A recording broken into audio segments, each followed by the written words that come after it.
Good morning, Nanay. Salamat sa niyog na pangtanim. Ha? Ito yung pangalan niya daw si Boy.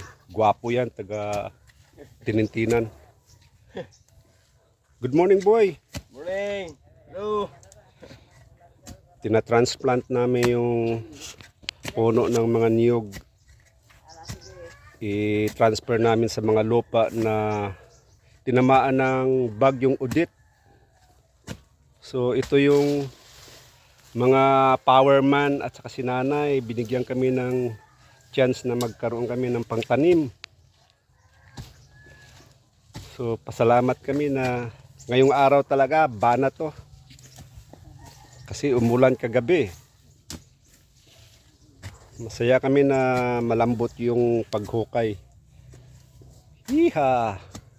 Tsaka yung isang gwapo dyan, si JC yan. Ayun, naka-pink pa ng short.